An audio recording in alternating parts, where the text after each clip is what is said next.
So seeds. We're talking about seeds today because they are a window into the past and a door into the future, right? So seeds are a great way to understand what our great-great-grandfathers were growing, right? But they're also a door into what we could be growing into the future, okay? Seeds are a really important part of sustainability. It's often overlooked. People get very occupied with what they're growing in their garden and getting that really big tomato harvest, but they forget about the best part at the end.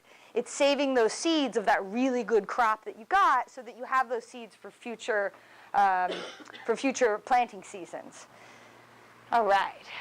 So a little bit about us and who we are and why they allowed me to come up here and teach this class. So I'm San Diego Seed Company. I own it with my husband. We started about 7 years ago, but for 5 years we've really been producing local seed that we sell in retailers and online. We are one of the only urban seed producers in the United States, which is a big deal. Seed production has typically been left to the very large companies who are producing on hundreds of acres. We're producing on 1 acre in Mount Hope, which is really exciting because 1 acre in the San Diego city limits is a gem in it of itself. So we produce on that 1 acre lot, and then we also contract out other urban growers and non-urban growers to grow seed for us. And the idea is we want to give to gardeners local seed that's been regionally adapted. San Diego has a lot of different microclimates, and even though it's really fun to buy seed from like Baker Creek, they have a beautiful catalog, that's grown in Missouri. And I'll tell you right now, if you've ever been to Missouri, it's very different from San Diego. So that's what we do and why we do it. We grow and process and sell all organic seed. We are registered organic. We're not labeled organic yet. It's a very long process. So that's why you don't see it on our packaging. So we collaborate with other local seed savers, so other people who are growing and saving seed in San Diego. If you guys know someone, we need to know them because we need as many people growing and saving seed as possible to make our mission work. We also collect data on microclimate-specific variety trials. So it's a mouthful, I know. But basically, we want to be able to tell gardeners, this variety of tomato does best on the coast, while this one does better inland. Because if you try to grow, a certain type of, like yellow pear tomato, for example, you'll get a great harvest on the coast. But if you try to grow beefsteaks, not always are you going to have the best luck. And so that's information that we want to gather and share with gardeners so that you all and all of your other gardener friends are as successful as possible. So educating communities on seed issues and seed processing. So today I brought stuff and I'm going to put you to work. You're going to help me process the seed so that when you get home, you know how to do it yourself. So that's the educational part, encouraging people to grow. So encouraging gardening as a part of a larger, healthier community. So all of you guys are a really important part of what makes San Diego healthy, right? Because you're growing your own produce in your backyard, which is really important in the grand scheme of things. So we want to get as many people growing as possible. Also, growing in San Diego is a huge privilege because 2 years ago, I was harvesting tomatoes on Christmas and sending pictures to my family in Kansas, and they were mad. They were so mad, right? We get to do that because we have this amazing climate. So we need to take advantage of it as best we can.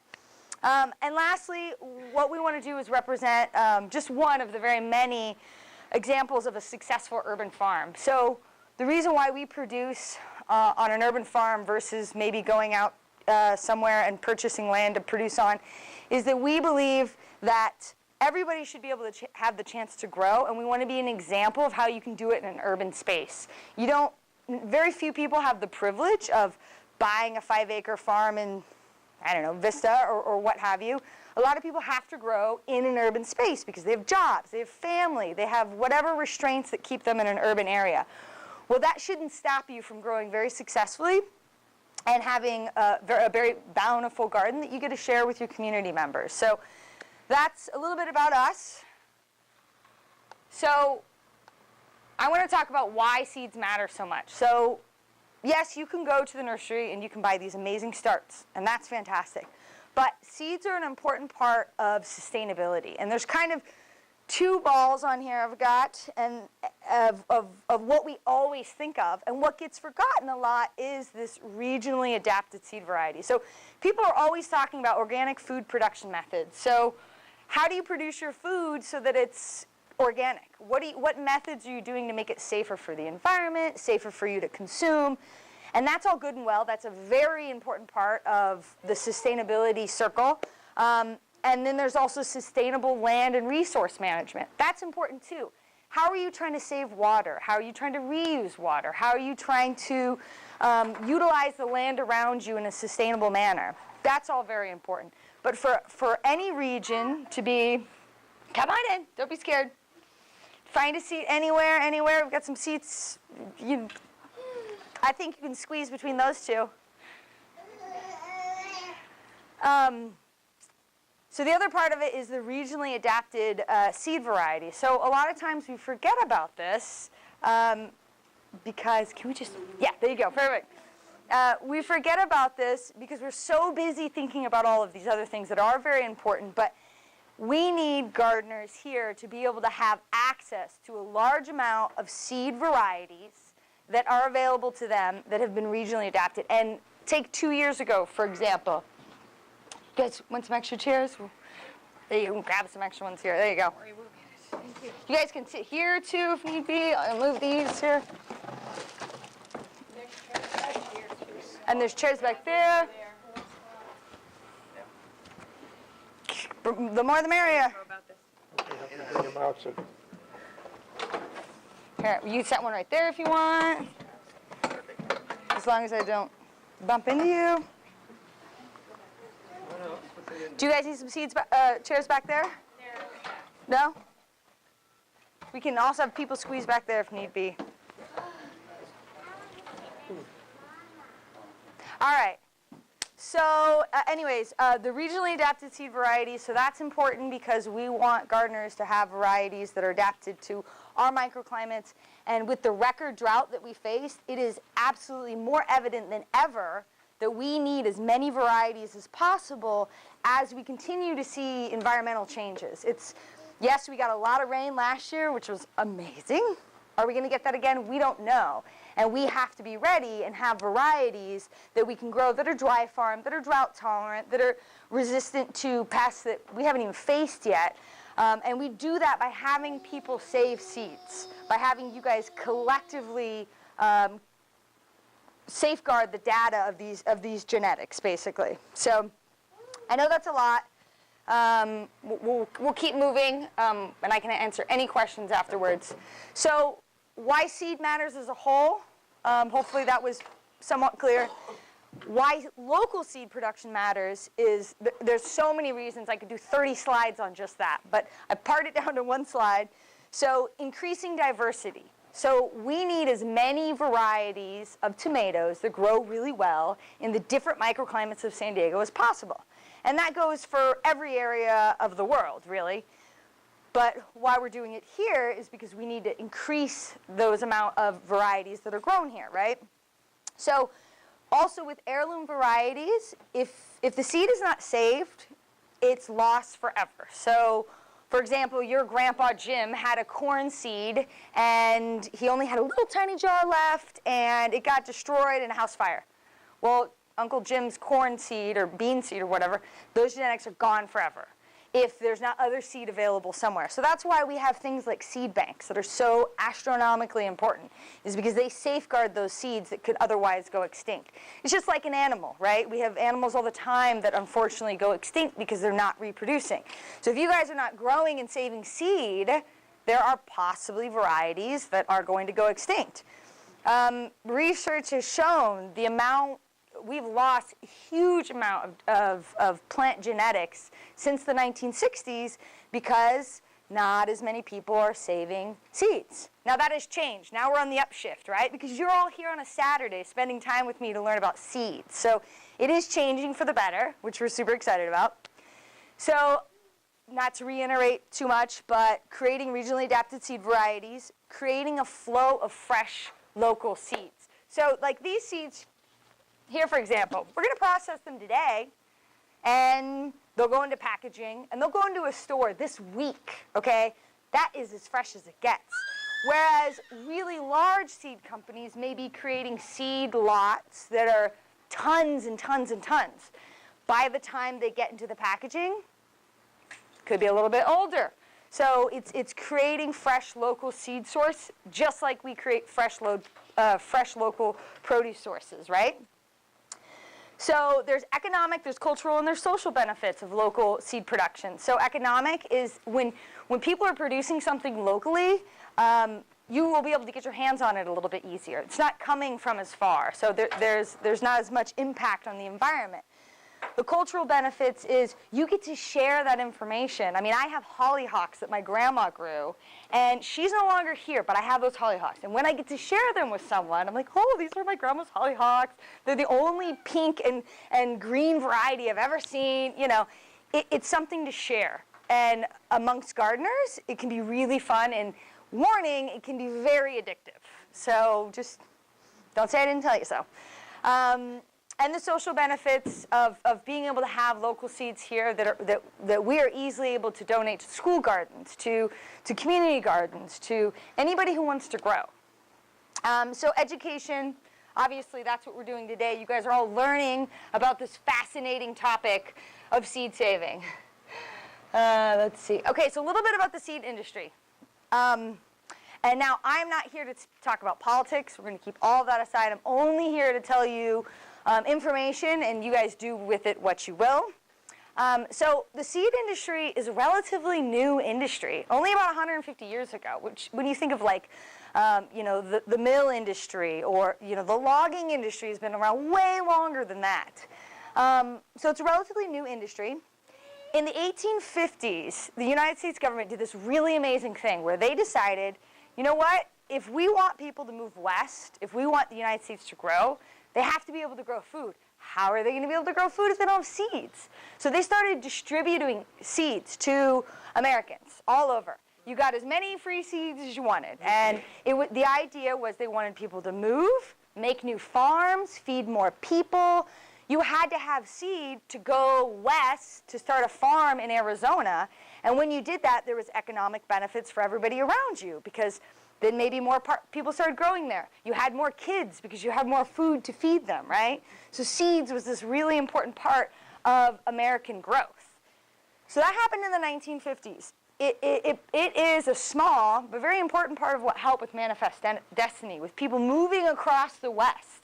They couldn't carry with them a freezer full of, you know, food. No, they had seeds in their covered wagon. A lot of times it was seeds that may have been given to them by other farmers or given to them by the United States government as something for them to utilize. So in the early 1900s, we have the first wave of hybrids that enter the market. This is not hybrids like don't be scared, come on in.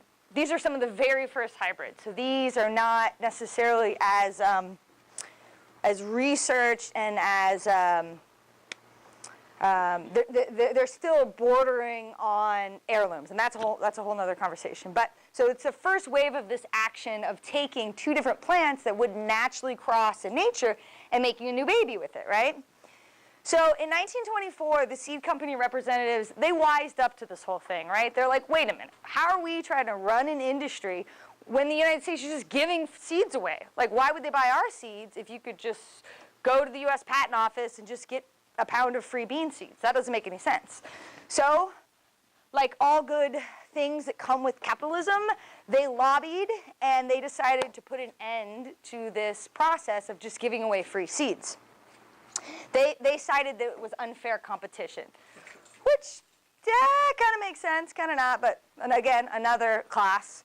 So after World War II, we saw this boom in the seed industry, right? So all of these people were starting these seed companies, which was fantastic. And they were doing it because people needed to buy seeds. There was no longer this free source for seeds.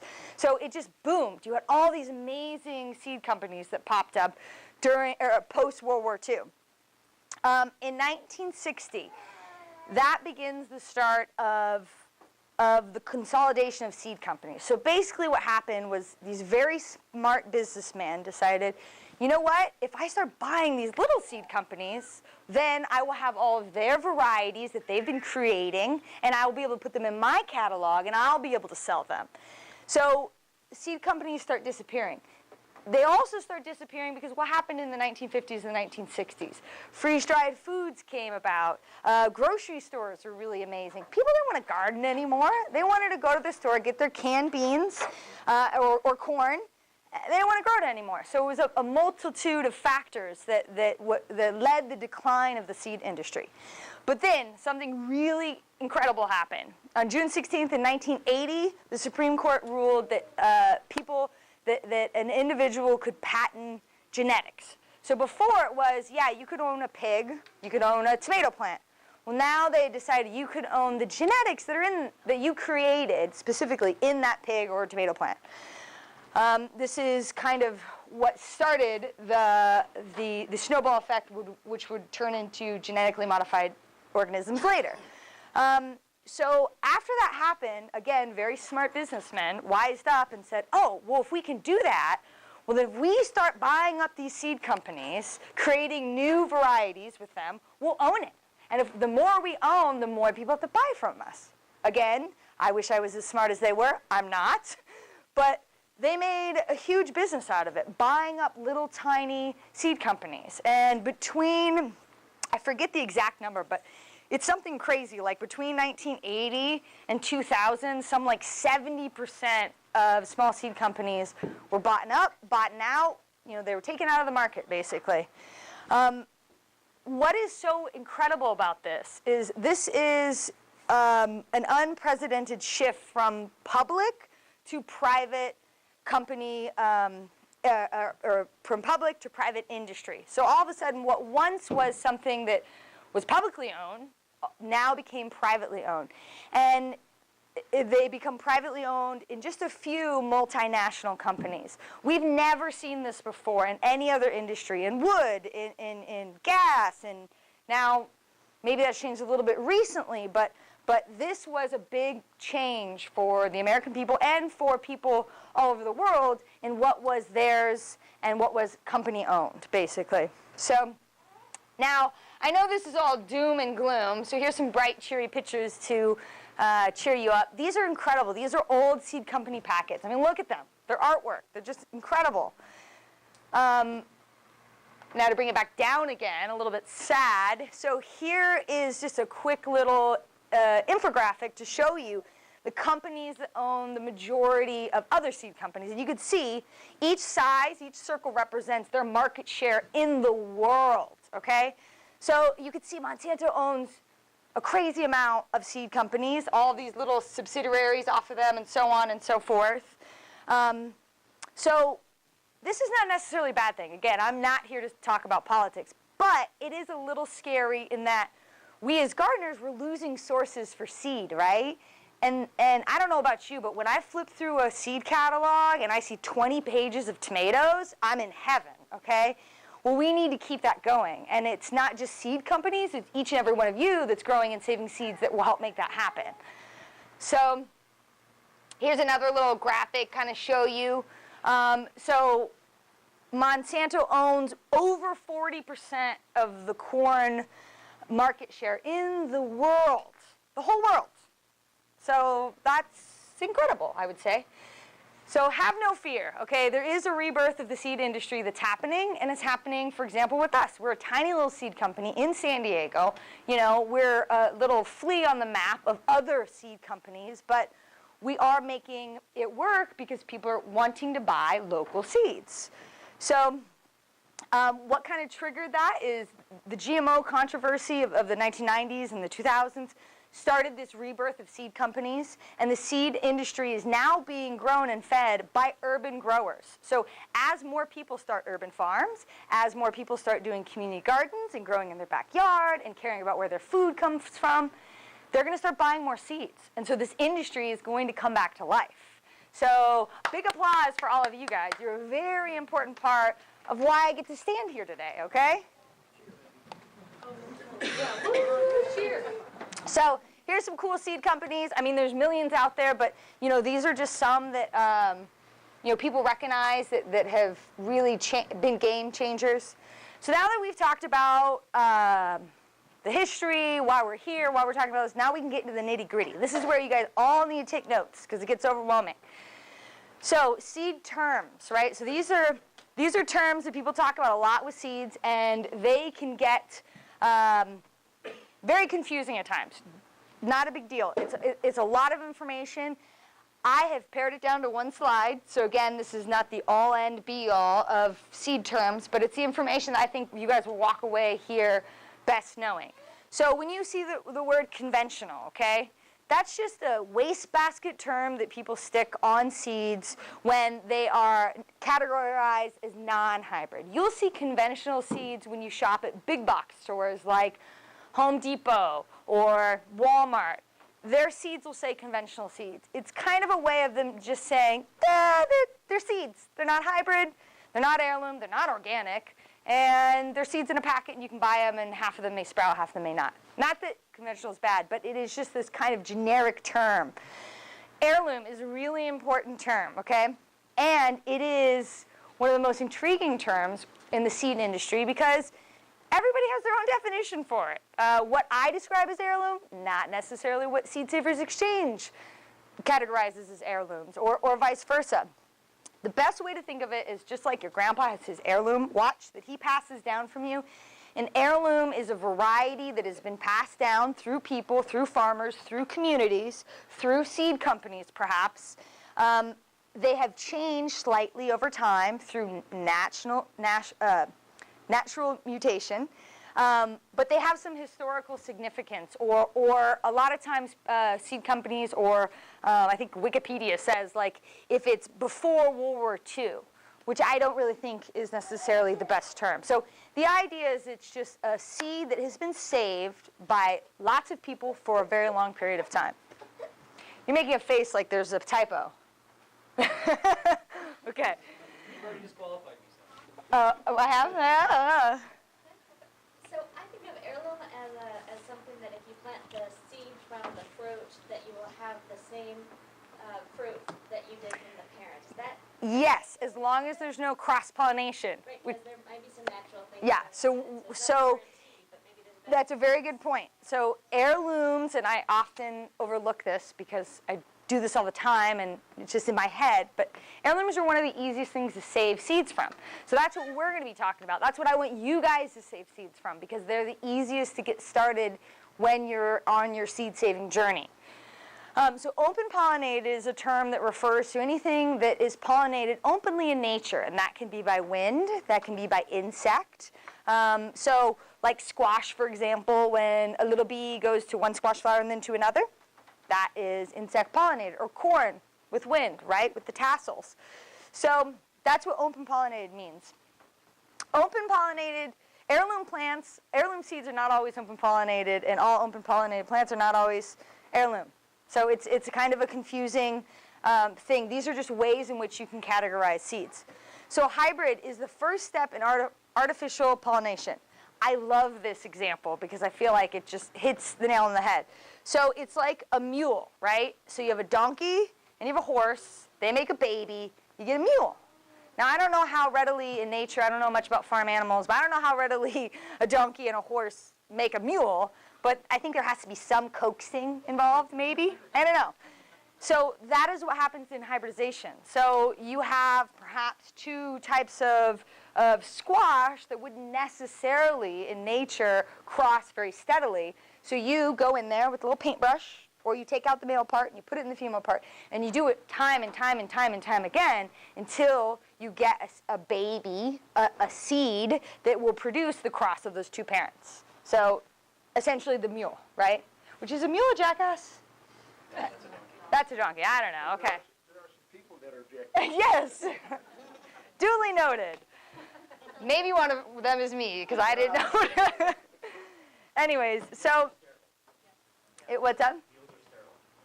Oh. Duly noted. Again, I don't know much about farm animals. I focus on seeds. But so GMOs are kind of the next step in this crossing process hold tight, let me finish this slide. In this crossing process where genetics of one item is put with the genetics of another item. This is not something you and I can ever do. It's done in a lab setting, in a petri dish with very specific scientific equipment. And that is how we get GMO food products today. Like one example is corn. The most common GMO food product is corn. And an example is that it has a herbicide resistance in it, which allows them to do large, broad application of a herbicide when they're growing like hundreds of acres of corn to kill the herb or the weed, but not the corn. So that's what a GMO is, essentially. Just real quick, the hybrid, so how do you get seeds that will produce a hybrid? Well, we're jumping ahead here. Hold tight. They help you when you go to the store and you're looking at seeds, help you understand what they have there, what are the different types. I am not here to tell you one is better than the other, but this is education to help you understand what are those terms on that seed packet. So what you need to know to become a seed saver. So there's these important, bullet points here. And again, this is a beginner class. There's a lot of nuances to seed saving, but this is the basic stuff that'll get you going. Because I know today, afterwards, you're going to go home and save seeds. I know that's exactly what you're all going to do, right?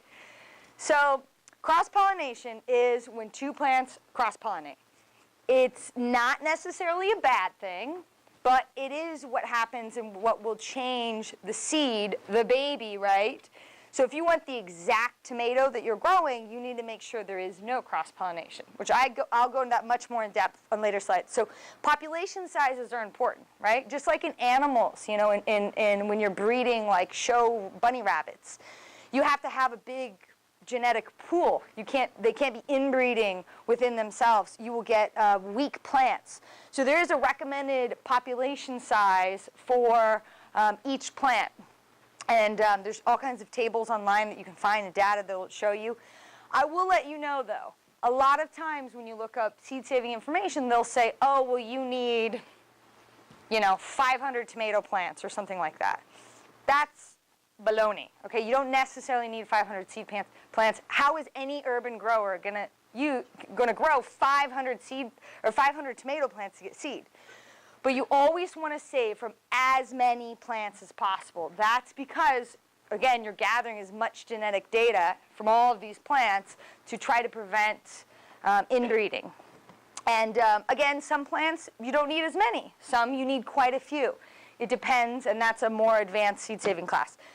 Proper seed processing. So there's two different types of seed processing. I'm going to talk about them today. We're going to do both of them in class today. Seed drying is extremely important. I can't tell you how many times people have been like, yeah, I had this tomato, and I did everything you said, and I processed it, and then I stuck it in a plastic bag, and then I came back a month later, and it was moldy. I'm like, no, that's the worst, because you spent all this season growing this plant that you were excited to save seeds from, and then you jumped the gun, you didn't wait long enough, the seeds weren't properly dried, and they molded. So that's a really important part. And then proper seed storage. How do you store your seeds so that you can grow them season after season after season? All right, so cross-pollination. As I'd mentioned, not always a bad thing. That's how hybridization really came along. They cross-pollinated two different varieties, whether they did it artificially or not, but it was two different plant varieties making a new baby. Not always a bad thing, but if, let's say you're growing a tomato variety, you have a black crim that you really love, right? And it grew amazingly. Well, you want to try to prevent it from being cross-pollinated with other tomato varieties so that next year when you grow it, you get what's called a true-to-type seed variety. So you're getting that same black crim that you grew that season. So there are a lot of different safeguard methods that you can use. As urban growers, unless any of you have like several acres, the best thing I would say is just grow, which I know is very difficult, but just grow one tomato variety at a time. Then you have no worries about cross-pollination. If you live in an area that has a lot of other urban farms, community gardens, it can get a little more difficult, especially with things where it's wind pollinated and the pollen can go really far. Like corn is a really good example. That's why we heard about the controversy with GMO corn crossing with non-GMO corn. Well, corn pollen can travel a really long way in the right wind conditions. So I would suggest as beginner seed savers that you start with easier things like tomatoes. Dry seed, flower seed is a really good one. All of those items are much easier to save. So open pollinated varieties are more susceptible to cross-pollination, obviously because I've tried to tell my bees that they only can go to this one plant. They never listen, okay? They constantly go from flower to flower to flower to flower, and they will cross-pollinate everything. So I have to use cages maybe to keep the insects out, or I have to bag. You can put paper bags over like corn stalks, for example. Those are all very easy ways that you can prevent cross-pollination. Again, a little more advanced, so we'll have to talk about that in a different class. So avoiding cross-pollination will allow you for pure, true-to-type seeds. So you're getting exactly what you want. You're getting that tomato variety that was so amazing that you want the same tomato to be grown next year.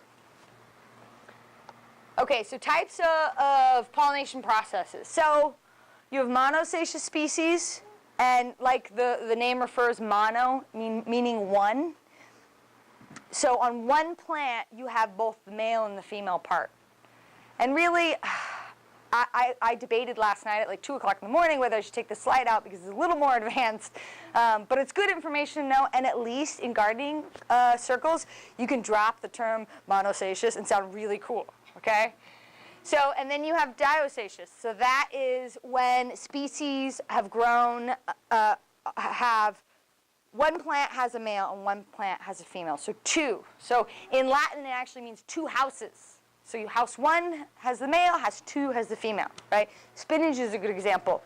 On plants that are dioecious, I'll give you guys a chance to guess. On a plant that is dioecious, do you think you should have to have more plants or less plants for good seed? Anybody? More. Who votes more plants? More plants? Okay. Less plants. How? Well, you guys aren't voting. Come on. Okay, well, the answer is more because you need as many male and as many female as you can get. So in a spinach patch, for example, you really want to have as many plants as you can to get really good seed. Does that make sense? Seems like it's kind of intuitive. You want a really good party. You want lots of men, lots of single women, right? You guys are a tough crowd. God, man. So insect-pollinated plants, those are ones that one insect goes from each flower to another flower, and they get the pollen on their wings. They cross-pollinate. That's how that happens. Squash is a really good example of that. Now, what makes squash so amazing is it's really easy to use a safeguard method. You can actually go in and, I'm going to block the screen a little bit. You can take one part, you take the male, you take the female, you can do a little deed, right? You put a little paper bag over it, bam, there you go. You've pollinated the plant for it, and you've done it in a very controlled manner, which will keep an insect from doing it in a way that you don't want it done. So it's kind of neat because when you're in gardening and botany and horticulture, you start to notice things, right? And if you'll notice, a lot of the insect-pollinated plants have really pretty flowers, and that's because they're there to attract insects. Because in nature, that plant wants to make as many babies as possible. It doesn't care, how it crosses. That's nature, right? So that's why squash flowers are really, they're huge. They're beautiful, and that's nature being very intelligent. Okay, so wind pollinated, like I said, those are items where the wind will blow the pollen from one plant to another. If you've ever grown corn and you live in a really windy area and it looks amazing, and you go and you pick the corn and you pull the stalks, the pieces back, and you're so excited and there's like 2 kernels on it and you feel like a failure, it's okay. It's not you. It's the wind. If you live in a really windy area, it can actually blow the pollen away from the plant so that they don't get to do their little deed as much as they should to make a lot of corn, right? Because that corn, that's the seed. So that's what we eat, but that's also what you can dry and what you can replant. So we live, our urban farm is in a pretty windy spot, so we actually go set up a little screen and have a little, corn party. And we just take the 2 pieces and we put on some, mood music and, no, a little bit of, oh, you put me on the spot, I don't know, wow, chicka, wow, wow, something smooth. There you go, something. Yes, something corny, cha-ching. Okay.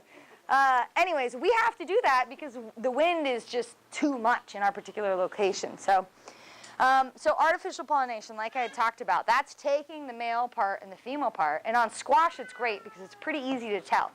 The part that has the little baby that looks like it's going to turn into a squash, that's the embryo, right? That's going to grow the squash. That's the female. And then you have the male, which is not so pretty. And that's how you can make the new babies. So you guys don't necessarily have to do that unless you are so gung-ho about growing 3 different types of squash and saving the seed from them.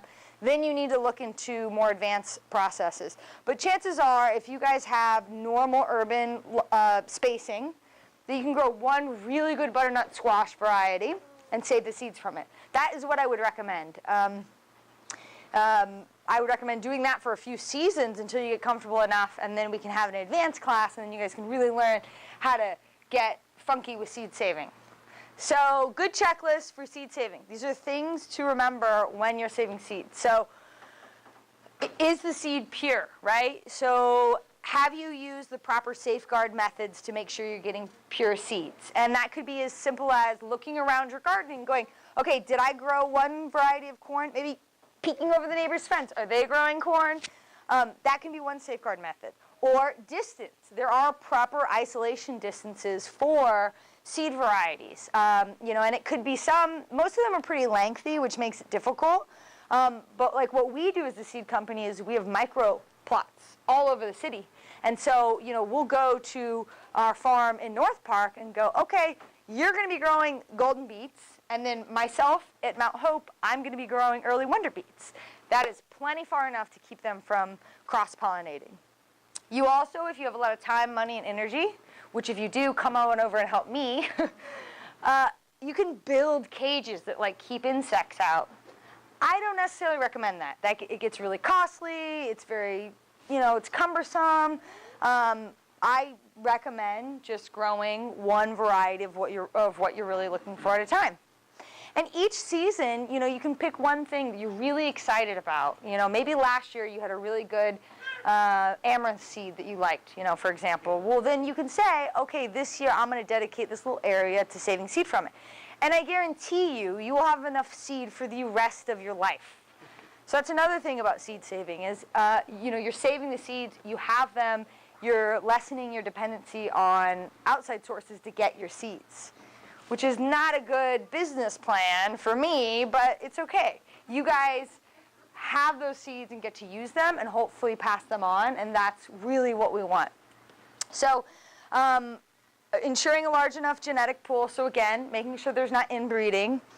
Harvest when the seeds are completely mature. This happens all the time where people get really excited and they want to harvest, like a flower seed, and they pull it and the seeds have not completely matured, so they're not viable, they're not going to sprout. So you really want to make sure, like with dry seeds, they want to be on the plant as long as possible. I mean, radishes take forever. Beets take almost 16 months. So it's a dedication. It is a process. Well worth it, though, I promise. I had a plant I was saving, had a nice Swiss chard plant like this. And I walked out in the garden one day, and all these birds flew off the plant. I was saying, they're eating all the seeds. Yeah, that happens. Seed, when you're doing seed processing or seed saving, there's 2 things that'll happen. Okay, you're gonna bring in basically a food court for a lot of animals, which is not, if you're already gardening, it's gonna happen anyways. But then the other thing is you will get a lot of volunteers, which is not a bad thing. Like I just process all of our radish seeds. And in that radish seed bed, I'm trialing a new type of sunflower. Well, underneath the sunflowers, because they're these huge Titan variety and they're just ginormous, underneath them is radishes for as far as the eye can see. Now that's not a bad deal because I like to eat radishes. I didn't do anything, they're there. That's kind of good lazy gardening a little bit. So lastly is correct processing. So we're getting there, guys. We're getting to the processing part. So processing, there's two different ways to process seeds. There's wet seed and there's dry seed. Dry seed is really easy, right? So, for example, this is flax seed, right? These beautiful little blue flowers. They're just adorable. And the seeds are in there, okay? And I know those seeds are in there and they're completely dry because I can hear them, okay? So, as you can tell, I pulled up a couple that, weren't quite ready yet, but the vast majority of these are completely dry and ready. I would suggest, as beginner seed savers, that you leave them in the ground even longer, which I know is difficult because it's ugly. You're like, ugh, look at this thing. I mean, I have this valuable space in my urban garden. I don't want to look at this. But the longer you leave it in there, the more viability you'll have. So more seeds will mature in these pods. So dry seed processing is really great. It's literally just a matter of taking the seed out of the plant. So I'll pass this around, and you guys can see. That this is the flax. It's the same flax you put in your bread. This is how you make flax meal. You grind this up. So this is dry seed processing. So if you guys want to pass that around, everybody can take a look, play with it. You guys are welcome to break open these seed pods and take a look at them. Take some, stick some in your pocket. I'm not going to care. That's flax. Flax? Flax. Flaxseed? Yep, exactly, for flaxseed. You guys can eat some. It's delicious. So that's dry seed processing. So that's a majority of your flowers, anything that dries on the pod, on the plant, okay? That's relatively easy. The biggest advice I can give you is not pulling it too soon. People, especially with brassicas, they get so excited, they see the pods, and they think, oh, no, honey, you got to wait till it's dead and ugly looking. I mean, they have to be totally brown. If anybody wants to, we have some celery. That's exactly what Perfect. Exactly. And that brings up another really good point. Here's another reason why you guys should seed save. Because a lot of times you can use those seeds as herbs. I mean, I don't know about you guys, but I love celery salt. On the rim of a tequila shot, it's perfect, okay? Well, where do you think I get that celery salt, or the celery seed to make the celery salt? From my garden. The same with coriander. Coriander is cilantro seed, right? So another really awesome thing to do with the seed saving process. So that's all your dried stuff, right? So your wet stuff is a little bit more difficult. So the prized tomato. This is what everybody asks me how to seed save, right? So in nature, what would happen is this tomato would stay on the vine until it pretty much falls off, rots on the ground, and when it rots on the ground, inside the tomato, the seeds are covered in this little gelatinous sac. That rotting process takes away that so that those seeds know it's time to sprout. Because what would happen if not? Then the seeds would sprout in the tomato because inside that tomato, it's a perfect womb of temperature, moisture. So nature, smart enough, says, okay, well, how are we going to prevent that from happening? Well, we're going to put a little gelatinous sac around it so that only when the conditions are perfectly right will they germinate. So if you were just to cut this open today, squeeze it in a bowl, dry it on a piece of parchment paper, you would be sorely disappointed. What you have to do is ferment it. So, and I'm going to cut this up and pass it around, and you guys, I didn't think there was going to be this many people, so you guys can fight over some pieces.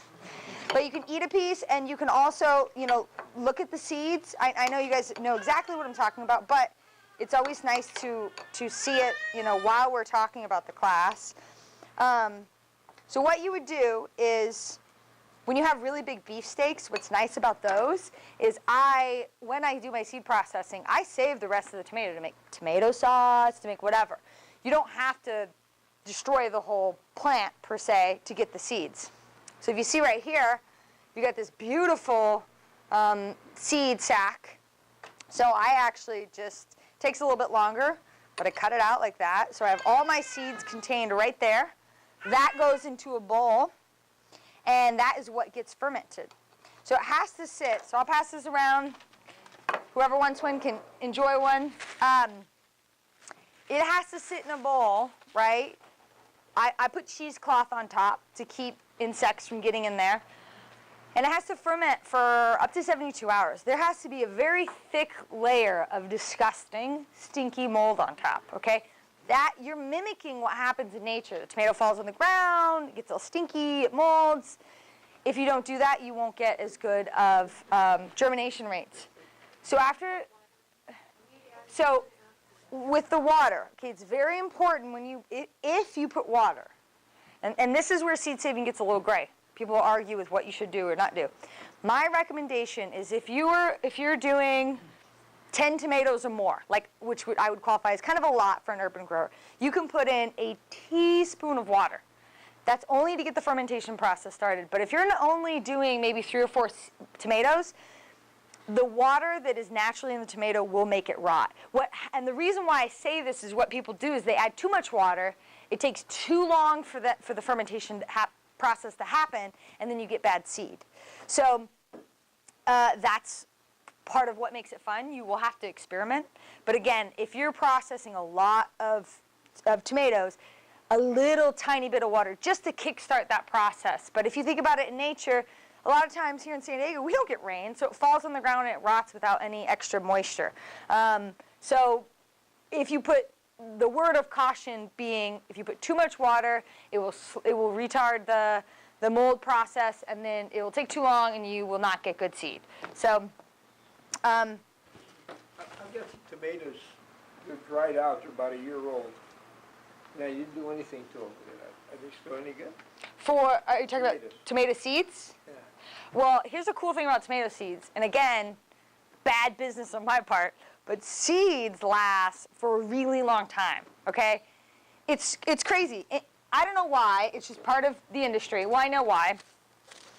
So we have this date on the back of our seed packets. We are required by the state and federal level to have this as kind of like a sell-by date, right? It's a way that allows us, if anything ever happened, they could go through and they could figure out what seed lot was damaged or what issue that they're having. But I promise you, this is package for 2017. Come January 1st, 2018, these seeds don't expire. They're perfectly fine. What happens is over time, the viability of seeds will go down, right? So if you have a 25-year-old packet of seeds, maybe the germination rate is only going to be 60%. But who cares? Put them in the ground, 6 out of 10 pop up. I'd say that's still pretty great, right? So that's a great question. I read somewhere that there's this gigantic seed storage place like in Norway. Yes, I have a whole slide on that, so Okay. hold tight there. So first I want to let you guys ask any specific questions about the wet seed processing, because that is where it gets a little more complicated. So you can do the same thing to cucumbers and squash, although it's not necessarily necessary. I do the fermentation process because it also kills seed-borne diseases. So kind of like how we get a booster shot, those seeds get exposed to the moldy environment and it can kill off some seed-borne diseases. Research has shown that the fermentation of seeds, when done properly, can lead to better germination rates. Now, that's where you guys as seed savers have to decide what you want. You know, I'm sure that most of you guys would be okay with an 80% germination rate. You know, if 8 out of your 10 squash seeds pop up, it's pretty good, right? So you have to decide what you want to do. Peppers are a good example. Even though they're a fruit, they're not encased in anything, so peppers are really easy. Wait till they get mature enough. Again, wait till they get really almost past the point of eating. Like, you know, they'll get kind of soft. And as long as there's no mold or anything in that, you just cut them open, cut those seeds off, bada bing, bada boom. We do ours in a very large food processor that blends up all the excess stuff. We pour it in big 5-gallon buckets. And what happens is good seed will sink in water, bad seed will float. Why? Because bad seed is lighter. So the good seed will sink to the bottom. We can pour off all the bad seed, all the extra gunk and goo and all of that, and then we're just left with gold, basically. Question real quick. Does that say true for flowers too, with the seed dropping and the bad seed rising with flower too? They definitely can. But that's a great point. When you're doing dry seed, if you can avoid getting it wet, do that. And so one easy way, can I make a mess in here? Am I allowed to make a mess in here? Okay, because I'm going to make a mess in here. We'll clean it up, but yeah. Okay. I mean, I'll help clean it up, I promise. So, like, here's a good example. So this is considered dry seed. So this is amaranth here.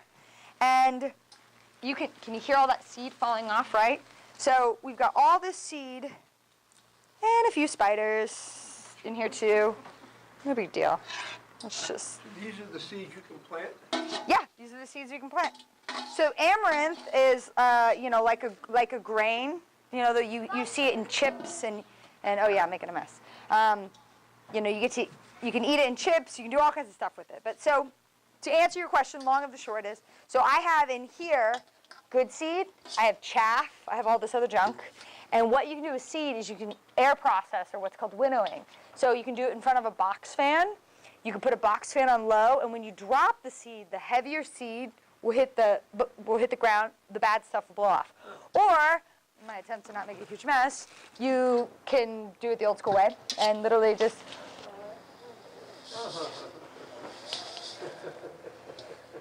kind of push off this extra. You're going to lose a little bit, but bam, look at that. Perfectly processed seed. Now, if you have a lot, fair warning, you're going to get lightheaded. So maybe a box fan would be best.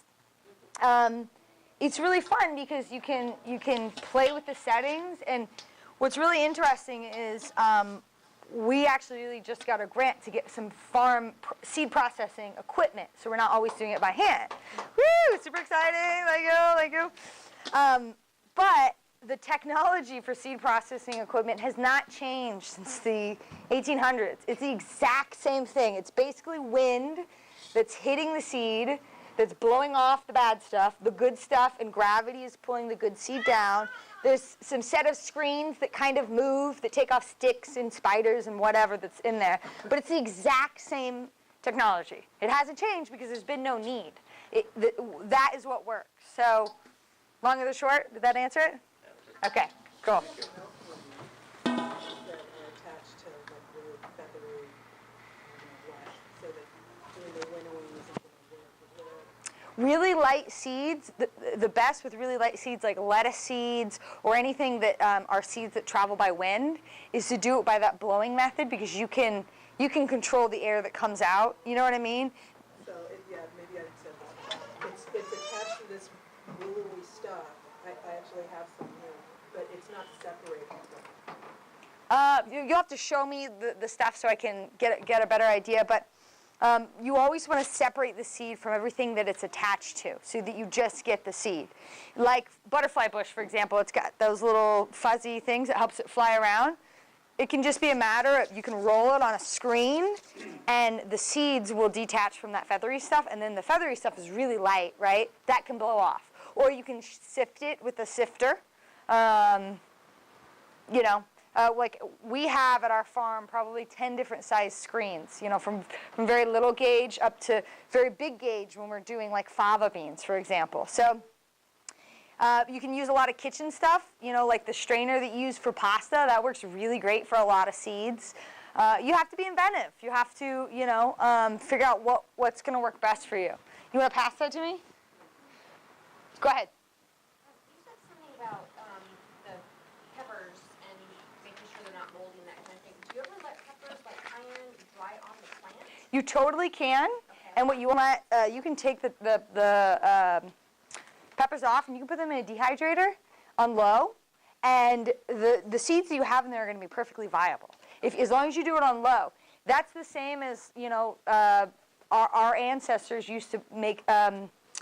Sun dehydrators that were outside, right? They would put it on a big screen in the hottest, sunniest part of their field, and that's how they would process stuff. So, like the seeds that you see in cayenne pepper shakes, that could technically be viable seed. Most of the time it's been crushed up and it's really like old product, but yes, you can totally use those seeds.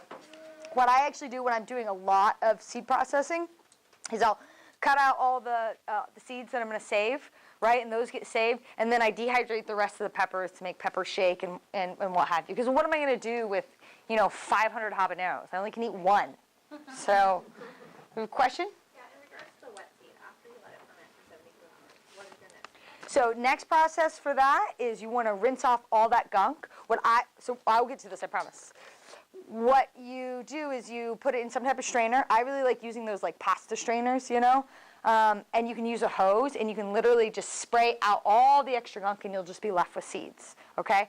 I'm going to talk about seed drying. That's the next step. So basically, you want to rinse off everything, and you'll notice with the tomato seeds, you know, before it was like slippery in your hand. Afterwards, it's going to be just seed. You will be able to tell that you had fermented away that little gelatinous sac, right? Okay, so this is a great example. This is butterfly bush. This is exactly what I was talking about. No? Or milkweed, butterfly bush. So you can take this and you can take a screen, any kind of rough surface, even maybe with gloves, and see. Yeah, exactly. Like I like using. I have like some like gardening gloves that are like welding gloves or something, or mechanic gloves, and you know how they have that like sticky kind of. There's something to them that protects your hands. But when you rub this, right, you're going to get these seeds that will fall out. Obviously, I'm using bare hands, but you will be able to get. It's a process. You do have to do it a little bit, but I promise you, these seeds will fall away from this little bit. When you're processing a lot of it, you may end up losing a few seeds in here or there. That's why I dedicate a specific part of my garden to do seed processing, and then I have a sign there it says the Fallen Seed Garden, because stuff will inevitably volunteer, right? But it's not a bad thing. I go out there and I'm like, oh, there's some beets because we processed beet seeds last year. So does that answer your question? Perfect. Okay, so we talked about dry, we talked about wet. The next thing that is most important, so we kind of jumped ahead here.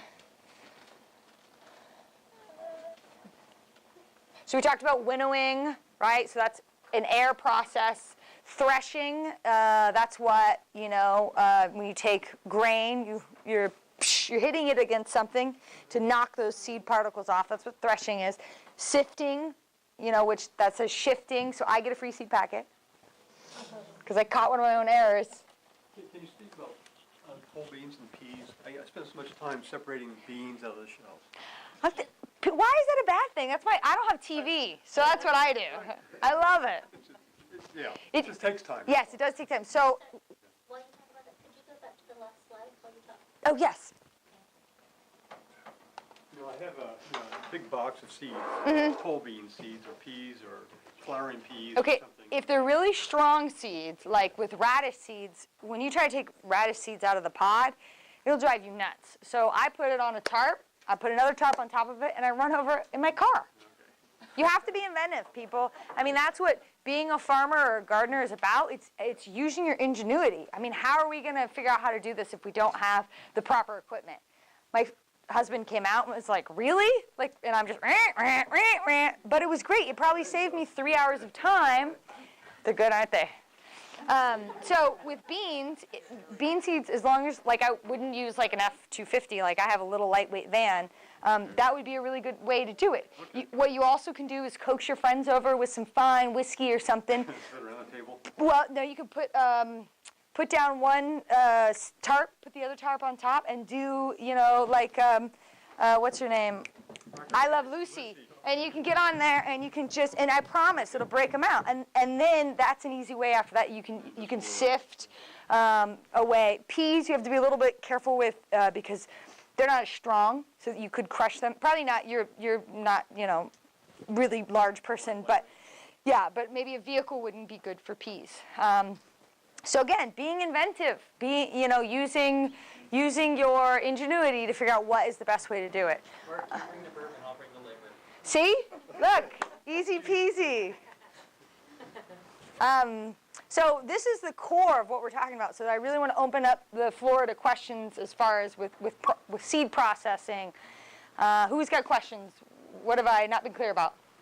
Can you tell me if I didn't let those dry long enough? Yeah, so you can tell that they're still green. So as a good rule of thumb, it should be really brown. I mean, I'm telling you, people come to my garden and, you know, I can see garden snobs sneering at some of the parts of my garden because it's really ugly, okay? My chard is like falling over and there's seed stalks everywhere and it's gray and it's brown, but that's what seed saving is. So like this, it doesn't mean that you may not be able to They're get... black inside, is that, they're onion seeds, so Yeah, they're still too. They're not ready.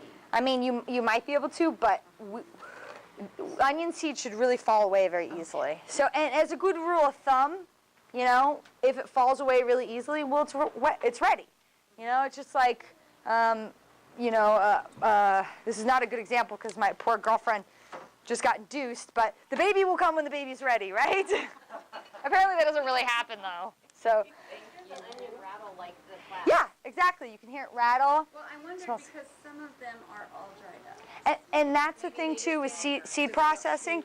Not, your plant may not dry all at the same time. So you have to wait until as many as you would like are dry. Like with celery, you know, if you're a normal person that doesn't need that much celery seed, you may only wait until half the plant is ready and process. And you're like, wow, this is so much celery seed, you know. But yeah, as a general rule of thumb, you should hear it rattle. You should be brown on the plant. You also want to make sure it's disease-free. You know, you don't want to save seed from something that's got a lot of mold on it or any other issues. You want the healthiest of the healthy. Go ahead. So the amaranth there is breaking your rule, right? There are going to be some varieties Oh, yeah. or things that it's okay. So you just have to look up and see whether. Well, but in this particular variety, I brought this just because I really wanted to show you guys, but look how much I got off of shaking it that much, okay? If I were really to get in here and do this, I mean, well, I'll just show you. There's going to be so much on it. So you have to decide as a gardener, well, how much amaranth seed do I need, right? If you wait till this is totally brown, it will give you more seed, but you will also lose a lot in that time because it will drop, the birds will eat it, so on and so forth. So you have to decide what your end goal is. How much seed do I want to get out of it, right? So you guys can see just in that 2 seconds, like how much seed, it's incredible how much seed is in there. So another thing to mention is when you are harvesting your seed, try to do it, now this is, you know, pretty easy in San Diego because we don't ever get rain practically. Try to do it on a dry day, okay? Or like, it's contrary to what you think about with fresh cutting flowers. Fresh cut flowers you want to do early in the morning. Seed, I always try to cut my seed and process it in the hottest part of the day, almost when it's waning into the cooler part of the day, because it will have dried on that plant as much as possible. In the morning, you go out there, and if you live anywhere near the coast, and maybe you get a little bit of you know, coastal coolness and moisture, there could be moisture in there that you don't want. You want as dry as possible. Now, that should be corrected in your drying process. When you dry it in front of a box fan for 72 hours or 42 hours, that should take care of it. But just as another safeguard, it's a good idea to pick dry seed at the hottest, driest part of the day, right? Does that answer that? Go for it. You mentioned that, you know, the seeds are going to fall off when they're ready. Mm-hmm. But then you also said some of them are going to be light and some of them are going to... Yeah, so just naturally, not all seeds will develop an embryo, which is not a big issue. You know, it happens. The lighter seed will, if you're doing wet, will either float, right? Because they're like little boats, they're hollow inside. Or if you're doing dry seed via air, they should fly off.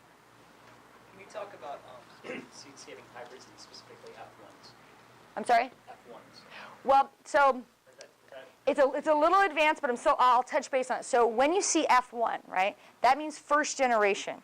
So the reason why I don't talk about seed saving from hybrids as much, I mean, we could do a class if there was interest, but the reason why we focus on heirlooms is because the idea is that the seed that you will get from your heirloom will be stable, okay? When you're doing a hybrid, you're mixing 2 different varieties, and if you don't do it generation after generation after generation, it becomes what's called an unstable hybrid. It will revert back to its original parent genetics. So again, that's all a mouthful. That's a little complicated. So, but does that answer it more or less? I don't know who was first. You haven't asked a question yet, so go ahead. I was going to seed save for my chard, and I waited a long time. Eventually, I just dug the entire plant out, which had a huge root, and set it, you know, aside in the garden. Will they dry out properly, or it needs to really be rooted into the ground? As a rule of thumb, the longer you leave it connected to the earth And the more energy it's getting, the better. So what's amazing about seed saving in San Diego is in other places, people have to dig up their crops, take them inside in the winter, keep them in the root cellar, then plant them back out in the spring to get seed. Whereas here, you guys don't have to do that because we pay a lot of money in sun dollars, okay? And we get to live in this beautiful place. You can let your plants overwinter and stay in the ground all year long, and they will give seed. The seed plants are receptive to two different things to give their seed. They're receptive to the amount of sunlight that they get, right? And so the length of days, right? And the temperature. So like, for example, let's say like your chard is a good example. You plant it in the fall, and it overwinters, and you have this beautiful chard, and it gives you lots of leaves, and it's really gorgeous. And then it even goes here, if you're inland more, especially, it'll look really great all the way through the spring, because it's a little bit cooler, it's a little bit wetter. And then as soon as the days get longer and the temperature starts to rise, that's a signal to the plant to give you seed, right? So we have our seed now. We have these huge stocks of seed that are coming. We've already processed some. Not all of them are completely ready. But that's something to think about when you're planning your seed-saving adventures is how long will it be in the ground and when will it give me seed? Does that answer that question? You mentioned that when you're hand pollinating, like melons or some kind of male, female flower, do we bag it after that? What is the reason? So the bagging is to keep anything else from pollinating it. So that would be an example, let's say, well, not necessarily a hybrid, but if you are, for example, you're growing on one side of your garden, you have a watermelon that you're growing, like moon and stars, for example. The other side of your garden, you have another type of a sugar baby, for example. And you're growing these two types of varieties, and you want to save seed from both of them, okay? If they're flowering at the same time, they can cross-pollinate, which means that you would get some mixture thereof of moon and stars and sugar baby. But you don't want that. You want sugar baby and you want moon and stars, okay? So the way that you prevent that from happening is before before you have a lot of flowers open, you go in and you do the pollinating for that plant before any bees get to it, and then you bag it so that no bees can come afterwards and cross-pollinate it. Does that make sense? Yeah, because a bee comes in there and starts wiggling its wings in there, and it's got, it's just been over hanging out with moon and stars, comes over to that plant. Again, this is a basic seed-saving class. I would suggest you just grow one this season and then the other one the next season. What's a good way to sterilize the brush that you just used in that example? How would you sterilize the brush? We don't do a lot of that because we grow on our micro plots, but I'm assuming just water would be fine. You rinse enough of it off, you should be okay. Because once you get it wet anyways, it'll damage enough of the pollen. So, Silly question, so once you bag it, if you were to do that, and just as soon as then when the flower goes and then the fruit comes, you just take it back? it'll naturally just fall off. Just like the blossom end of a squash falls off. Once it falls off, it's fine. That flower is no longer open. Yeah, well, when you actually put it on there, right? So the like watermelon, for example, you know how it's got the blossom end? That's where the blossom was. The bag is attached to that, so the watermelon will grow and get bigger and bigger, and over time, it just falls off. It falls off with the flower. When you buy a watermelon from the store, there's not a flower on the bottom anymore. Does that make sense? You guys fight over it. Just back to when you're processing tomatoes, seeds. So if you're after 72 hours, you don't have any of the fermentation stem on it, would you continue to do it or would you abandon it? I would maybe give it 24 hours longer because it does depend on temperature, where you're putting it. Mold growth is a funny little thing. I do everything in a garage-like setting where it's dark and it's a little bit cooler. So my mold growth is a little bit slower than somebody who maybe is in an area that is a little bit more humidity and higher temperatures. If it never gets any mold growth, then something went array in the process. 9 times out of 10 it's going to work. I mean, very rarely have I had, except one time I had my little niece helping me, and she put way too much water in. I'm blaming her. And we didn't get any mold growth. So I just threw the slop to the chickens and started over. Now, this is a little different for me because I'm running a seed company. I have to guarantee that the seeds that are in the packet are really good, right? So there's a lot of other steps I have to take. But you, yourself, if you wanted to, give yourself a little science experiment. Have some fun. Wash the seeds off, feel them.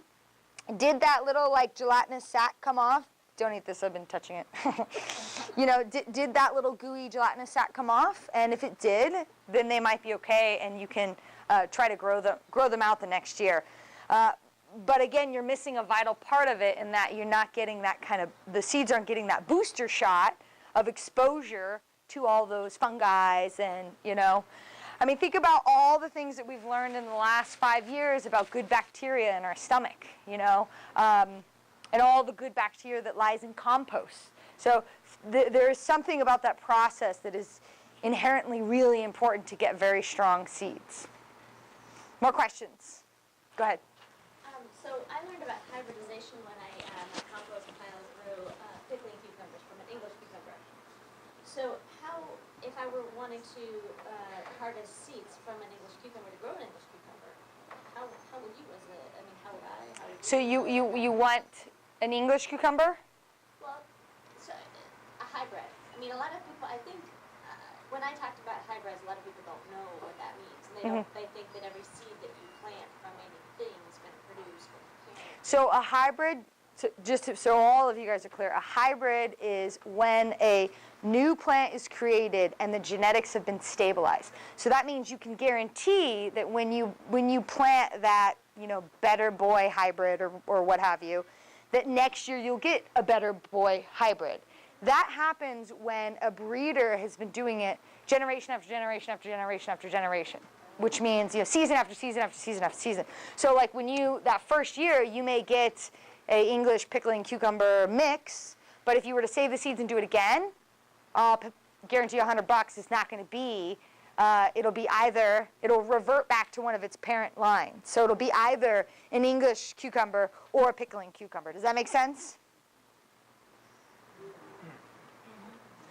Basically because you're not in a controlled environment replanting that seed and guaranteeing that it has the traits that you want to make it a hybrid, it's not going to be a hybrid. That is just two open-pollinated plants that have made a new open-pollinated plant. Does that make sense? So, okay, so you're not saying that if I planted the seed from the pickling cucumber that originally was an English cucumber, it's going to go back to English? It could go back to an English. Yeah, that's what I'm saying. It's unstable genetics. So it hasn't. If I bought from your company, if I bought an English cucumber. It's going to be an English cucumber. And if I were to save the seed from that particular English It will be an English cucumber. because you have done it long enough that it's stable. Well, because when I was growing it, there was no cross-pollination that was happening. So when I was growing that English cucumber, I'm not growing any other type of cucumber on the farm, period. So then there's no chance for any type of cross-pollination to happen. Does that make sense? Yeah, so when you save that seed, if you're growing an English cucumber right next to a pickling cucumber, those genetics can swap. You know, they can change. Okay, so Is that clear? Go ahead. What is, when you get in some tunis, sometimes they become tunis that's between a cross between like a pumpkin and a zucchini, sometimes they're orange. What is that? So that's just like in the fruit industry where you have like a nectar-plum. So it's a cross between a nectarine and a plum. That's, again, much more advanced. That wouldn't be an heirloom variety. Well, just because sometimes they volunteer, and then you get this volunteer plant. That had cross somewhere in the garden. Okay, and then you just, it's unrecognizable. Yep. And now the ones that are hardest, you know, especially if you're growing multiples, are like your brassicas can very easily cross. Brassicas are a nightmare to save seed from. You know, your chard can cross with your collard greens, and then you get this weird cross of collard chards. That's how they came up with all the brassicas that we know today. Plant breeders came up with Brussels sprouts. They came up with all of these different greens by selecting different traits that they liked in the brassica family and creating these new varieties. So if you're growing any brassicas, I would say please just grow one and save the seed from. Brassicas take a really long time, particularly like cauliflower and broccoli varieties, because you have this big head, right? Those heads have to get even, bigger, and they'll flower, and then they get these pods, and they have to dry in the pods. It's a very long process. Super fun if you're a plant geek like me, but again, a commitment. It takes some time. You mentioned a Then lot we'll go. There we go. about genetic pool. If I'm growing one beefsteak tomato plant that has just been a stellar producer, can I save seed from that? I mean, you can, but the idea is that like the following year, you're going to want to plant that seed with other of the same beefsteak so that you can continue to bring in new variety. Again, think about like a rabbit hutch, and you have your rabbits. You have to bring in new does and new bucks to bring in new genetics. So not plant multiple seeds from this one plant that seed plus other beefsteaks. Of the same variety. Of the same variety. So you're keeping all the varieties the same. Is there something to be said for having a happy accident of the cross-pollination? Yes, exactly. So that is part of what we want people to do. Okay, that's how heirlooms came about. Uncle John, great-great Uncle John, back in wherever before World War II, he was growing this one tomato, and then his neighbor gave him this other tomato that was totally unnamed. They crossed, and he came up with this happy accident. There's nothing wrong with that. Now, again, we're doing it on a commercial level, so I have to be really careful to make sure everything is very strong genetics. They're growing well, because we have farmers that grow our seed. They need to make sure the seed goes in the ground and is good. But you guys, when you're doing it as gardeners, happy accidents happen, and that's a really cool thing. That's how you get, maybe this hollyhock that's pink and blue because it crossed in the garden and you saved the seeds. There's nothing wrong with it. That's also why I'm hesitant about adding some of the more advanced information, is because it gets overwhelming, and then you go, but I can't do this, I can't do that, I can't do that. Put all that information aside. You can save seed, you can come up with your own varieties over time, and there's nothing wrong with that. That's what makes it fun. I mean, we have a sunflower variety that we're working on stabilizing, and it's going to be called Brisa sunflower, okay? Because it was produced on my farm. I'm Brisa. I created it. It was a happy accident, but it's a damn pretty happy accident that I, want to stabilize. So don't get overwhelmed with all this excess stuff, please. I see a lot of 11s. People are getting way too serious. Go ahead. Two things. Please say goodbye to Facebook Live because your battery's about to die. Oh, of course, Facebook Live. Bye. Going back to what you were saying about hybrids, F1, and so on and so forth, there's an interesting experiment going on over here where we are growing out 4-seed F1s rootstock tomatoes. Mm-hmm. They're expensive seeds, so you can't afford it. It wouldn't be sustainable to keep going back and getting new seeds every single year. We accept that every generation there's going to be some degradation in what's produced, but it's more sustainable to have to buy new seeds every 5 years versus. So the point being is that if people would just kind of like to see this experiment of like what happens when you seed save an F1, you plant the next year to an F2 or F3 or F4 on down the line, we'll be running one here with tomatoes specifically for rootstock. They're a horrible, horrible, horrible to eat tomato, but they're great for rootstock. See, exactly. So, a good example of hybrids is the tomato. The tomato is kind of the star of the seed-saving world because they show so much really cool stuff.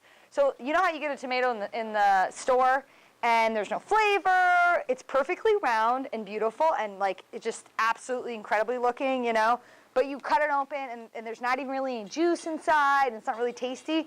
Well, that is a product of, over time, breeders breeding out flavor qualities in place of other things that are more important in the global industry, like shippability, durability, uniformity. Food grade tomatoes are not meant to be that tasty. They're meant to be uniformly chopped to go on top of your salad, uniformly chopped to go on your pizza, shipped very long distances. Half the time they're picked before they're even red, and then they're, put in a chamber to become red. So that's kind of a little glimpse into the hybridization world. And some tomatoes are also GMO, which is even further down the line. But go ahead. I've got a fig tree down the alley where I live, and it's the green figs that are absolutely, Amazing. they're not only meaty, but they're very tasty. You know, the mission fig is like overwhelming in a way. Uh-huh. These have a really nice, subtle fig flavor. So I want to say I should let some of those figs stay on the tree. Well, the best way with fruit trees is just like you guys had the grafting, is to do grafts. Actually, figs don't even graft. Thank you, thank you, thank you guys. Bye. Just stick them in the ground. That's it though. Yeah. Fruit. So there's a reason why there's no fruit in our catalog, is because 9 times out of 10 you want to do it from a start or a cutting. It's just much easier. You know, you're not going to see strawberry seeds very often because it's much easier to do it from a cutting. Oh, you're next. Go ahead. So I have questions about storage. Okay. What the best containers are. My next slides are storage, so we'll get right to that. And I just think I missed that. Go ahead. So two-part question. One, how long do you need to save the dry seed before you're good to plant it again? And two, the tomato. So I've heard that you should save seed from the first tomato on the plant because you're getting genetics that are earlier producing, or later if you want something. So she's asking what tomato on the tomato plant should you, pick your seed from. That's a really good point. So it depends on what you as gardeners are deciding. Are you wanting a tomato variety that produces really early? If that's the case, you want to pick the tomato that is first on that plant, right? If you want the tastiest one, then maybe you wait and you find the one on the plant that is the tastiest. Maybe you save the seed from the biggest one because you want your neighbors to see this just ginormous beefsteak and make them totally jealous. It all depends on what your goal is as a seed saver. So we're kind of running out of time here. Let me just get to drying real quick. So we talked about wet, we talked about seed. Dry seed. Drying is the most. Put it on, I would suggest the best thing to put it on is, I love parchment paper because the seeds won't stick to it. And then you put it in front of a box fan for up to 48 hours or perhaps longer. When you touch that tomato seed, right, you should be able to break it in your fingers. Bye. Thank you. Yes, thank you. You should be able to break it in your fingers. That's how dry it should be. There should be no flexibility to it. If you're doing it outside in a natural sun dehydrator, which is basically on hot concrete on a tarp, you could do 72 hours. It needs to be very dry. The next thing is storage. The biggest tip that I can give you for seed storage is do not store it in a plastic bag. Plastic harbors moisture and it keeps it stuck to the seed. Do a paper, those little seed envelopes are very cheap. Or we do ours in mason jars because I need to see the level of seed inventory that I have. But then those seed jars are in a cool cabinet away from any sun. Within the seed jars, I also place a desiccant pack. So those are those little packs that you find in your purse, in your shoes. They're fantastic. Get all your neighbors to save them for you. If you get new items from the store, save them. I mean, over time they will. Dry them out. They over time they will not suck out as much moisture. But if you got a sealed jar that's out of the sun, once it's sucked out the moisture, it's sucked out the moisture. You know what I mean? So you can go out and buy some, but why when you can just reuse They're them? in the vitamin jars. Yeah, exactly. Vitamin jars. I mean, you can get them anywhere. Do you always want to store your dried seeds in the dark?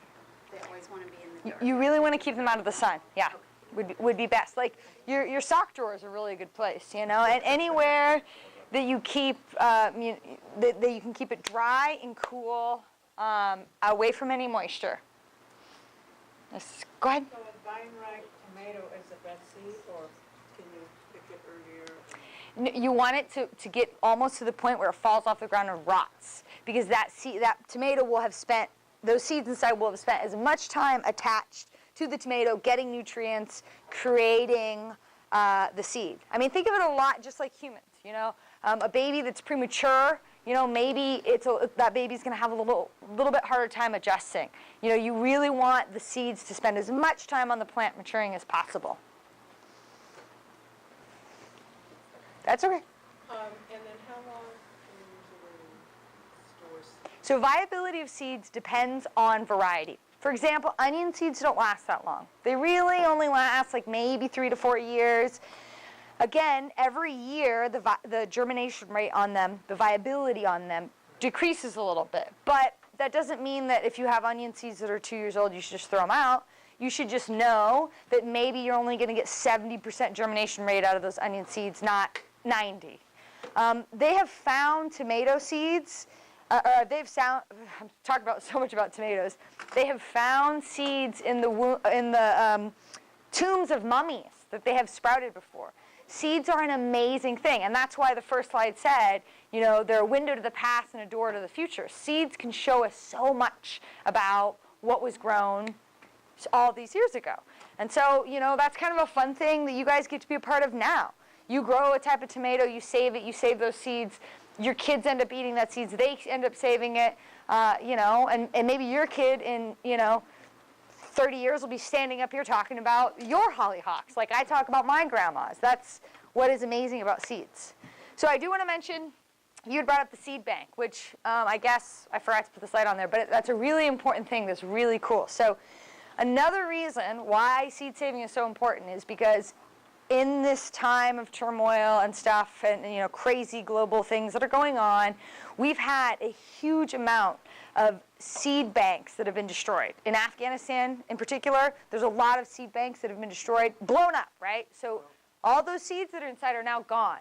And those are all possible seed genetics that we in Southern California could have benefited from because there's such a dry, arid climate. We could have used maybe some of those varieties of you know, very bizarre, rare spinach or squash. They're forever gone now, okay? So what we have to do is continue our march in saving seeds and saving those genetics and keeping them safe so that, you know, in times of leaner seed genetics, we have a pool here in Southern California that we get to you know, take from and enjoy from. There's a seed bank in Sweden that is ginormous and amazing, and it stores some like 90% of the seed genetics, plant genetics of the world, which is amazing, but also scary. That's one place that somebody could destroy, and all of that could be lost. I'm sure they have backup plans. You know, they're way smarter than me, but it's something to think about, right? So it was the seed. Do those seeds, In this film, they go to one of the seed banks. I think the one in Norway, maybe it's under the ice. It's amazing. Yeah. They go Oh, I know. there and you get to see It's on my life goal to get there. They're never going to let me in, but I'm just going to keep trying. Any other questions?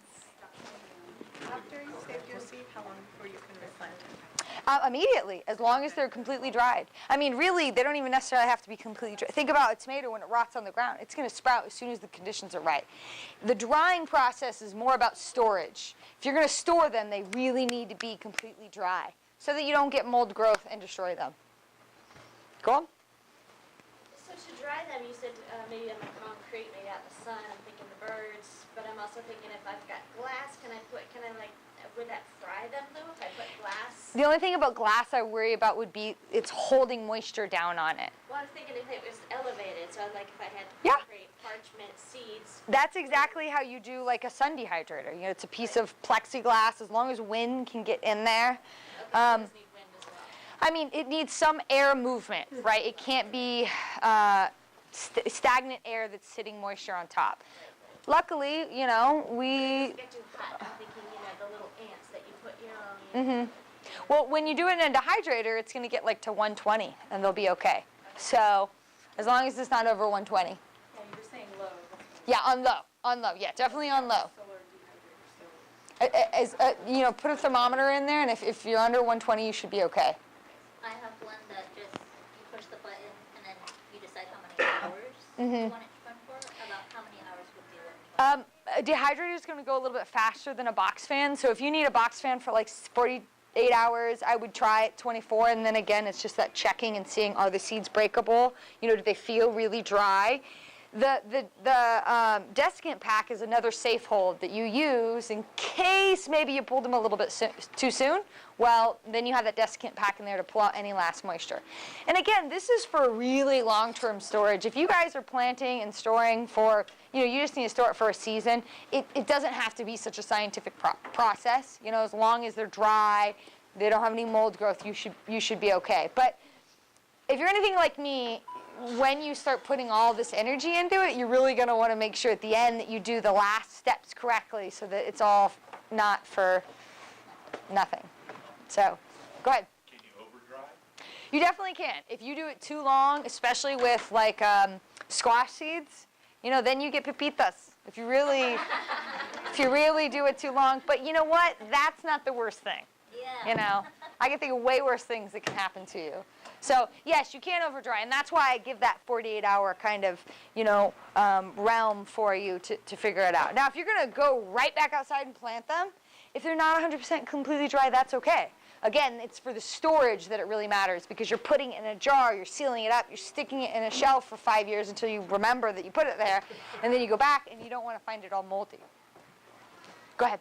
When you're doing a spring crop compared to a fall crop, like so you're going to use different seed for the fall and spring, do you have to use the fall seed for planted in fall again and same with spring to spring?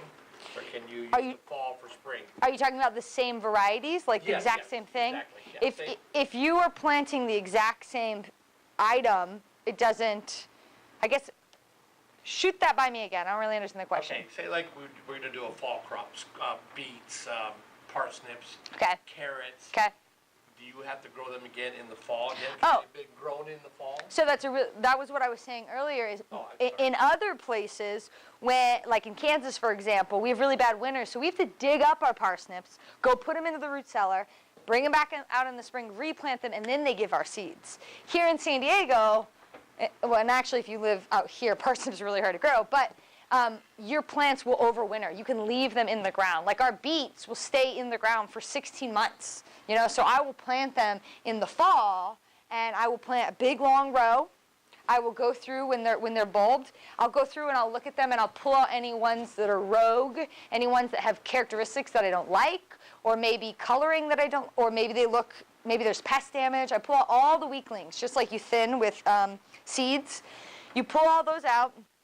And then I pull out some for space constraints, because when you plant a beet for beet seed, the beet's going to get like this big. So I'm pulling out like every third one to give them more space to grow. They're going to stay in the ground the whole time, all through the fall, the winter, come back around summertime when the days get longer and it gets hot. That's going to tell the plant, okay, I've been in the ground long enough, boom, send up my seeds, and that's what you harvest. Does that make sense? Okay, perfect. I have a gigantic beet with the seeds on it. 2 months it's been going. How long do I wait for those? So the seeds will actually, when you touch them, you know, they should start to fall off. Okay. A really good thing to do is you can put like a blue tarp or something underneath it. So that when you go out in the morning, like, because if you have mulch, it's kind of hard to see. You can see, oh, they're starting to fall, and you can touch them and they'll feel brittle. I know you said they take a long time. They do. They take a long time. One really cool, interesting thing about beet seeds is beet seeds are actually a culmination of a bunch of little beet seeds stuck together. So in big mechanical farms, they actually put them through these specialized machines that cost like buku dollars, and it breaks up those seed, kind of Siamese twin seeds into other little baby seeds. So they get like a lot of seed because they break it up and make more seed. Like a nugget. Yeah, it's like a nugget of goodness, which you don't have to break it up. You know, there's no problem with it, but you know, if you're a big multinational company, you're going to break it up because it's going to be more sales for you. Yes. In not realizing the issue with cross-pollination so much, I knew about 3/4 of an acre, and on the top I grew and am growing glass jam corn, and down to the bottom I grew sweet corn. So if my glass jam corn has no resemblance to the sweet corn, do you think that seed is probably... So corn is this really amazing thing, and actually I'm really sad that my phone is dead because I did this really cool video. We did it with a bunch of kids. We wanted to show them cross-pollination. So the coolest thing about corn is it's the easiest way you can see the cross-pollination. So we grew a sweet corn next to a dent corn, a painted mountain, which is like a red, beautiful colored one. The sweet corn came out yellow with these dots of red. So you could actually see that's the cross-pollination that happened because that's the seed, right? I would say for our farm level, I couldn't use that seed because the pollen can travel so far. When you eat it, you're going to find out because glass gem corn is a dent corn, right? So when you eat dent corn, it's really hard, right? Because you use it to make like masa and flour and stuff like that. When you're eating that corn, have you eaten any of it yet, the sweet corn?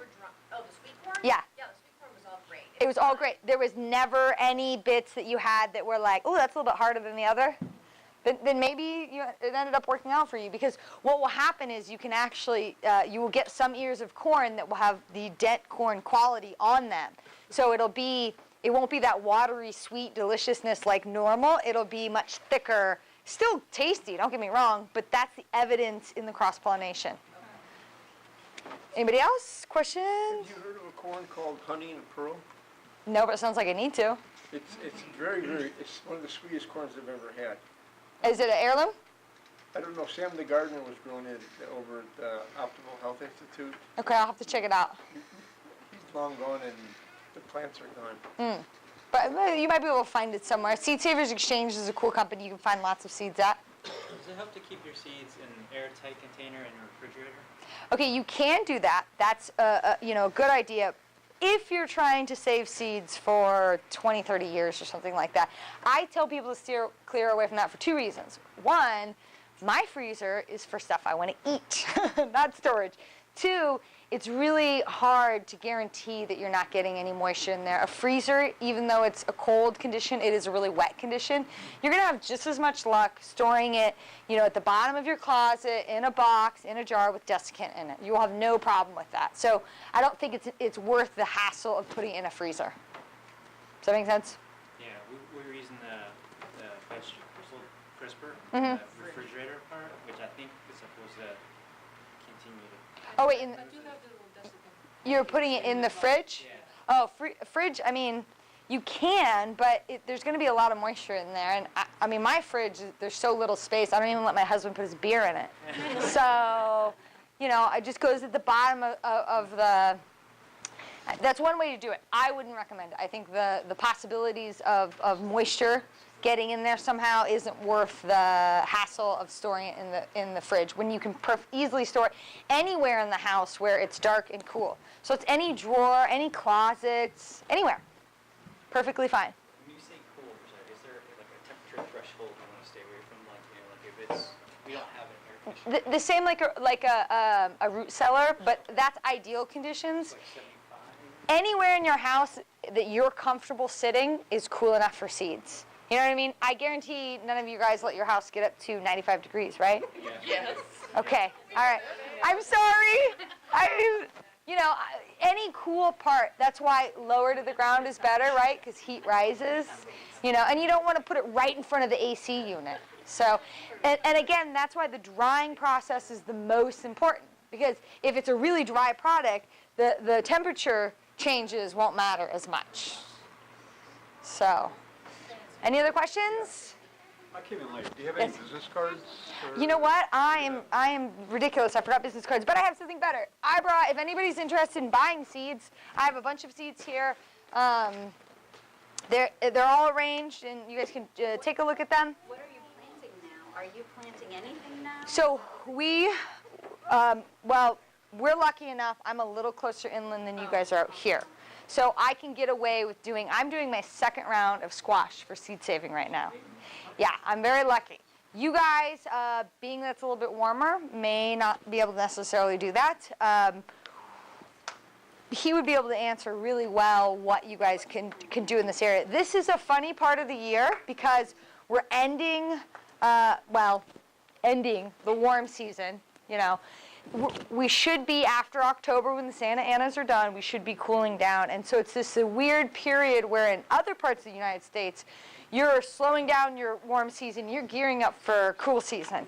But until we get over that hump with the Santa Anas, which will come, it's not a good idea to put any of your cool season stuff in there. I suspect that a lot of you guys can get second rounds of warm season stuff, especially when you go this way. So Yeah. cucumbers, do you think it's too late to start picking? I would do it.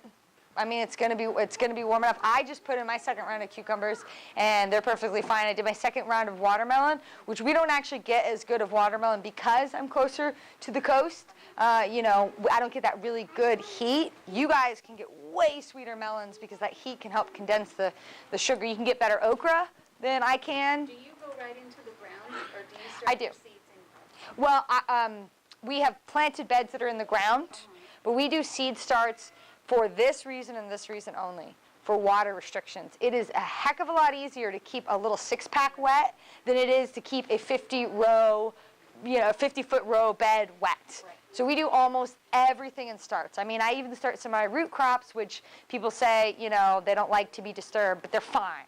You know, if they don't like it, we'll get out of here. You know, we do everything because it's just easier to keep them moist. Right. I have 10 minutes. Okay, I have 10 minutes. What do you guys want to know? There's no more slides. Nope. I think the last slide is ask me a million questions. Yep, that's what it is. So my favorite color is green. How did we get to volunteer? You take volunteers? We do. You look a little strong. I think I'll take you. I'm all right. I'm in good shape. There you go. We do have some individuals that come and do some seed work, it's more farm work than seed work, but we are working right now with the Organic Seed Alliance. They're the ones that are helping us get the grant for the seed processing material. They have a program that will help us because there's a lot of red tape involved in volunteers, insurance, you know, what would happen if you got hurt, yada, yada. But they're helping us put together a seed apprentice program, which would be putting to action everything that you're learning here. It's probably going to be 6 months to a year before that officially gets implemented, but I'm always happy to have people come over and check out what we're doing. I always need an extra hand in seed processing. You know, it's a lot of just manual. It's not hard work, but it's just, that's why I don't have a TV, is because, you know, I have to sit there and pick through radish seeds, not watch, you know, Housewives of New Jersey or whatever. While you answer the questions, could you go back to the slide about, I don't know how to pronounce that, monosis? And Yes, I will. And I'm telling you, like, next time you're hanging out with your friends, drop those terms and you'll be the coolest kid on the block. Other questions? How much are your seeds? $3 a pack. You can flip through them. I'll just pass them around, or we'll put them over here. So, oops, sorry. Okay. We don't sell at our farm, partly because it's just, again, too much red tape.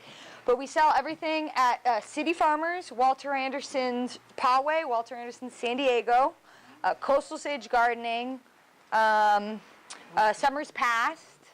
We're always looking for new nurseries as well. We try to focus on your website. Oh yeah, and on our website, of course. You can always order online. If you guys have suggestions of small mom and pop nurseries that you think would like to carry our seeds, we love, you know, hearing suggestions. Yes, City Farmers. Yep, they have the biggest selection. I get a free seed packet. Oh, you do. You do. Just you can pick whatever you want. All right. Thank you, everybody, for joining us for the seed saving class here at Bancroft Center for Sustainability.